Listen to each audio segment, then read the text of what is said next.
Class 10th English का जो chapter number 2 है नेल्सन मंडेला बहुत ज़्यादा इंपॉर्टेंट है। यहाँ से जो सब्जेक्टिव क्वेश्चन तो आते हैं, साथ साथ इसके पैसेज भी एग्जाम में आते हैं। ठीक है, तो लेंचो के साथ ये चैप्टर भी बहुत इंपॉर्टेंट है। तो पहले पहले जो सब्जेक्टिव प्रॉब्लम है वो देखते हैं, उसके बाद पैसेज भी देखेंगे। क्वेश्चन क्या है? How did man Mandela hunger for freedom change his life. जो मंडेला था, नेल्सन मंडेला, जो आज़ादी की जो भूख थी, उन्होंने क्या बदलाव लाया उनके जीवन में, ये हमसे पूछ रहे हैं। It was his desire for the freedom of his people to live their life and with dignity and self respect. वो चाहते थे कि वो उनका सपना था, डिजायर्स, ठीक है, कि वो जो आज़ादी है पीपल की, ठीक है, और उनके लोगों की आज़ादी एकदम फ्रीली जी पाए अपने डिग्निटी के साथ, अपने रिस्पेक्ट के साथ।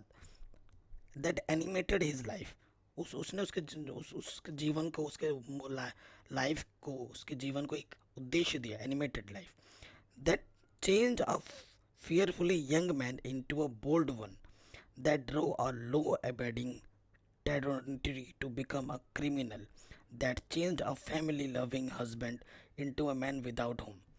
उसने उसके जीवन में ये मुख्यतः बदलाव लाया कि जो इंसान अपनी फैमिली से बहुत ज़्यादा प्यार करता था, वो एक ऐसा इंसान बन चुका था जिसके पास अब रहने के लिए घर भी नहीं था। That forced a life loving man to live like a monk. ठीक है, जो इंसान घर के प्रति बहुत ज़्यादा प्यार करता था, वो इंसान अब मॉन्क की तरह रहने लगा। तो ये चेंजेस आए उसके जीवन में। अगला क्वेश्चन है, what ideals does Nelson Mandela set out for the future of South Africa. ठीक है, तो आंसर क्या होगा? Nelson Mandela sets out the following ideals for the future of South Africa. South Africa के भविष्य के लिए वो क्या चीज़ें रखे गए? To liberate all the people of South Africa from continuing bondage of poverty and deprivations, suffering, gender and other discrimination.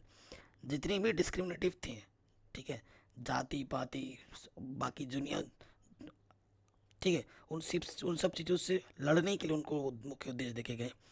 In the future south Africa will never experience the operation one of the person by another. एक व्यक्ति को दूसरे व्यक्ति के द्वारा दबाया जाना कभी फेस नहीं करेगा। The most glorious human achievements will live forever. South Africa and its people will prove that their political freedom and peace will honour of human dignity. ये चीज़ उन्होंने बोली, ये चीज़ उनसे हम सीख सकते हैं। What does Nelson Mandela say about courage, sacrifices and strength of the leaders of freedom struggles।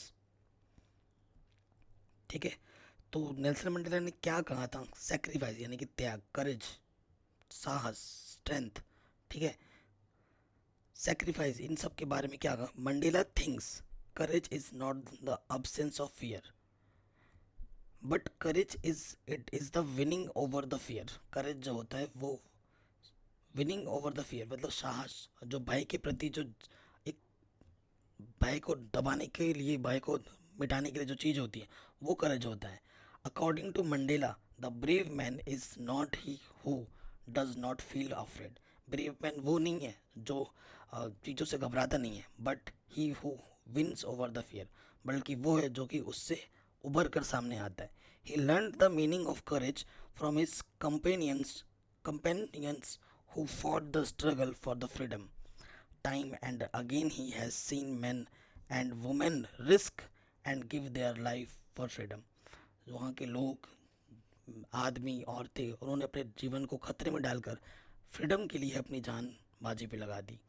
He has seen men stand up to attacks and torture but did not bow. They showed a strength and resilience beyond imagination. अगला question है, which two obligations according to Nelson Mandela does every man have in life? How could a man not fulfill these obligations in a country like South Africa?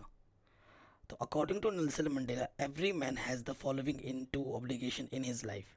Number one, obligation to his family, to his parents, to his wife and children.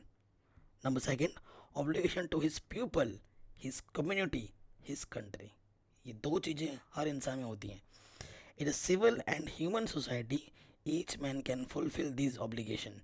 according to his own inclinations and abilities, but a man cannot fulfill these obligations in a country like South Africa, which is not independent. Here, a black man who tried to live as a human being was punished and isolated.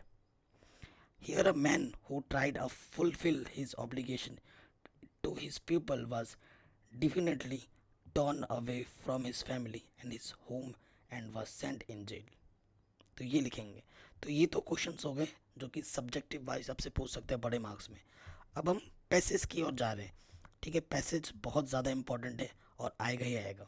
Passage को आपको carefully ढंग से read करना है. देखो ये passage आ रखा है 2 बार.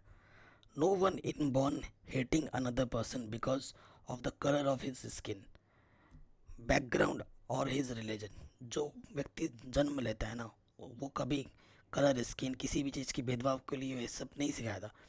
People must learn to hate if they can learn to hate. उन्हें हेट करना सिखाया जाता है. They can be taught to love. उनको उनको क्या किया जाता है, उनको प्यार से रहना सिखाया जाता है. For love comes more naturally to the human heart than its opposite. Even in the grimmest times in prison, when my comrades and I were pushed to our limits, I would see a glimmer of humanity in one of the guard. जब मुझे jail के अंदर बहुत सताया जा रहा था, मारा जा रहा था, तो वहाँ के लोगों में एक दयालुता आई. मतलब जो गार्ड्स रहते हैं उनमें भी उनको मुझे देख कर दयालुता आ गई. Perhaps just for a second, जब जो कि बस कुछ सेकंड्स के लिए था, but it was enough to reassure me and keep me going. बस वो उतना ही मेरे लिए काफ़ी था, मुझे उस चीज़ के लिए प्रोत्साहित करने के लिए, आगे बढ़ने के लिए. Man goodness is a flame that can be hidden but never extinguished. मतलब वो चीज़ जो है वो अंदर दबी हो सकती है लेकिन उस चीज़ को कभी हटाया नहीं जा सकता. जो मैन के अंदर जो ह्यूमैनिटी होती है ना, वो चीज़ तुम चाह के दबा सकते हो लेकिन उसको कभी हमेशा के लिए छुप मिटा नहीं सकते. ठीक है, ये चीज़, ये पैराग्राफ है. तो ये चैप्टर काफ़ी शानदार चैप्टर है, इसको आपको ज़रूर पढ़ना चाहिए. काफ़ी सीख भी देगा आपको. क्वेश्चन क्या है, do you think it is are natural instincts to hate other person on the basic of his her colour और रिलीजन. आपको क्या लगता है कि जो हम इंसान किसी को हेट करते हैं उसके रिलीजन पर, उसके कलर पर, क्या ये नेचुरल है? To have other person, to hate other person on the basic of his her colour और religion is not our natural instinct. ये हमारी नेचुरल इंस्टिंक्ट नहीं होती. ये चीज़ हमें दिखाई जाती है, सिखाई जाती है, हमारे अंदर डाली जाती है, जो कि आजकल के सोसाइटी में हमें देखने को बहुत मिलता है. ठीक है, हिंदू, मुस्लिम, ठीक है, सिख ईसाई के नाम पर लोग जात पात कर रहे हैं, पॉलिटिकल कर रहे हैं, एक दूसरे को लड़ा रहे हैं, है ना. तो ये सब गलत है. Do you believe that people can be taught to love? Yes, people can be taught to love others. हाँ, ये सिखाया जा सकता है एक दूसरे को प्यार करना, बिल्कुल. What is natural to us, love और हेट अदर्स. हमारे अंदर क्या है? To love others is natural. दूसरों को प्यार करना ये नेचुरल है. और because love comes more naturally. जो प्यार करना होता है वो नेचुरली आता है टू द ह्यूमन हार्ट, इंसान के दिल में. हेट पैदा सिखाया जाता है, द्वेष, है ना, लेकिन जो प्यार वो नेचुरली आता है. Who is the writer of the above passage? उस पैसेज को किसने लिखा था? तो उस पैसेज को लिखा था नेल्सन आर मंडेला ने. Which word is the passage means? Comrades. अगला पैसेज है 2012 में आ रखा है, बहुत ही शानदार. In life every man has twin obligations. Obligations to his family, to his parents, to his wife and children, and he has obligation to his people, his community, his country. In a civil and human society each man is able to fulfill those obligations according to his own inclination and abilities. But in a country like South Africa, it was almost impossible for a man of my birth and color to fulfill both of these obligations. In South Africa, a man of color who attempted to live as a human being was punished and isolated. बहुत ही शानदार paragraph है ये. इस paragraph में उस Nelson Mandela ने अपनी पूरी अभिव्यक्ति को जाहिर किया है कि हर इंसान के मन में 2 चीज़ें हो, ये सब चीज़ें होती हैं. अपने बच्चों के प्रति, अपने देश के प्रति, अपने कम्युनिटी के प्रति, अपने लोगों के प्रति प्यार होता है, अपने समाज के प्रति. ठीक है, उसकी जीने की चाह होती है. ठीक है, लेकिन साउथ अफ्रीका में मेरे जैसे कलर यानी कि वो ब्लैक कलर के लोग थे, तो वहाँ पर ब्लैक कलर के लोगों को बहुत हेट किया जाता था। ठीक है, अभी भी है ऐसा चीज़। ठीक है, तो ठीक है अभी भी ऐसा चलता है, लेकिन अभी इस पर स्लोगन भी बना था, ब्लैक लिव्स मैटर। तो ठीक है, लोग घुटनों पे बैठ के अपनी श्रद्धांजलि भी देते हैं, इस चीज़ को मैटर करता है कि हर इंसान की लाइफ मैटर करती है। ठीक है, तो इस चीज़ को बोला कि हमारे जैसे लोगों को वहाँ पर इसके लिए पनिश किया जाता है, आइसोलेट मतलब एक अकेले रहने के लिए कहा जाता है। ठीक है, तो इस पर क्वेश्चन बनाया है बहुत ही शानदार। What are the two obligation man has to fulfil? One obligation is towards his family and the other obligation was for the nations. These two obligation has to be fulfilled by a man. एक तो अपने समाज के प्रति, sorry अपने family के प्रति, समाज के प्रति, और दूसरा होता है अपने देश के प्रति।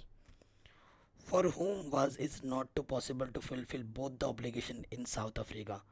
किसके अनुसार ये दोनों चीज़ पॉसिबल नहीं थी साउथ अफ्रीका में? It was not possible for a coloured man in South Africa. Coloured man यहाँ क्यों बोला जा रहा है?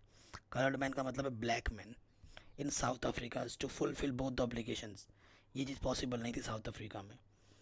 What can one do in a human and civil society? In a human and civil society each man is able to fulfil both the obligation. ठीक है, जो एक सामाजिक समाज होता है ना, एक उसमें ये सारी चीज़ें पॉसिबल हैं। Which word in the passage means similar to tendencies? The word inclinations means similar to tendencies, मतलब पर्यायवाची शब्द है, इससे मिलता जुलता भावार्थ दे रहा है। अगला पैसेज 2017 में आ रखा है इस चैप्टर का। It was only when I began to learn that my boyhood freedom was an illusion, when I discovered a young man that my freedom had already been taken from me, that I began to hunger for it. At first, as a student, I wanted freedom only for myself, the transitory freedoms for being able to stay out of night, read what I pleased, and go where I chose. Later, as a young man in Johannesburg, I yearned for the basic and honorable freedoms of achieving my potential, of earning my keep, of marrying and having a family, the freedom not to be obstructed in lawful life. ये passage है, बहुत ही शानदार है। इस पर question पूछा गया, what did the narrator discover as a young man? Narrator मतलब जो लेखक हैं, वो जब वो छोटे थे तो उन्होंने क्या डिस्कवर किया, क्या खोजा? The narrator discovered as a young man that his boyhood, मतलब जो बाल्यकाल है, फ्रीडम वाज एन इल्यूजन, जो बाल्यकाल की जो फ्रीडम होती है, जो आज़ादी होती है, वो एक इल्यूजन है, वो एक भ्रम है। Who is the narrator in this passage? इस पैसेज के लेखक कौन है? नेल्सन मंडेला इस पैसेज के लेखक हैं। What did he earn for? He earned for the basic and honourable freedoms, जो एक सामान्य आज़ादी होती है, जीने की चाहत की, एक अपने हिसाब से रहने की, पढ़ने की, खाने की, वो सब वो चाहता था। What is lawful freedom? Lawful freedom क्या होता है? Achieving the potential and keeping the earn things, marrying and having a family is lawful freedom. ठीक है, find the word in the passage which means the same, prevented. तो prevented का same meaning इस passage में obstructed है। ठीक है, ये चीज़ है। अगला पैराग्राफ है, I knew that the oppressor must be liberated just as surely as the oppressed. A man who takes away another man's freedom is a prisoner of hatred. He is locked behind the bars of prejudice and narrow mindedness. I am not truly free if I am taking away someone else's freedom, just as surely as I am not free when my freedom is taken from me. I oppressed and the oppressors alike are robbed of their humanity. 2016 में पूछा गया passage है, और इस पर question पूछा गया, who is the writer of the passage? तो आंसर होगा Nelson Mandela. Who is the oppressor in the passage? The oppressor is the man who takes away another's man's freedom. ठीक है, in what way are the oppressed and oppressor और robbed by their humanity? Oppressed and oppressor both are robbed of their humanity when freedom is taken away, as prejudice and narrow mindedness takes place.